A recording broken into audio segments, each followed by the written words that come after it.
पुकार चैनल का नुमाइंदा बस्ती शाहीनवाज से तमाम अहले पाकिस्तान को खुशामदीद कहता है। इस वक्त बस्ती शाहीनवाज और इसके गिरदोनवा में बहुत ही गहरे बादल छा चुके हैं।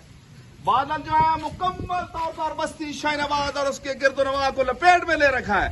ये देखो कैमरामैन हबीबुर रहमान साहब आपको बादलों के नजारे दिखा दिए। आज सुबह के वक्त जो थी हवस बहुत ज्यादा थी, टेम्परेचर जो था वो 40 भी चला गया था, मगर अब बहुत ही अच्छा मौसम बन चुका है। हर तरफ गहरे बादल छा चुके हैं, बारिश का सिलसिला शुरू हो चुका है। बहुत ही प्यारा मंजर है इस वक्त बस्ती शाहीनवाज और उसके गिरदोनवा में। ताम सग्गर, सिंघवाल, बुढ़ाल, तलागांग के कुछ इलाके, बिलालाबाद और बहुत से इलाकों में बारिश का तेज सिलसिला शुरू हो चुका है। अल्लाह पाक से दुआ के फसलें तैयार है, रहमत की बारिश अता फरमाए। आमीन सुम्मा आमीन।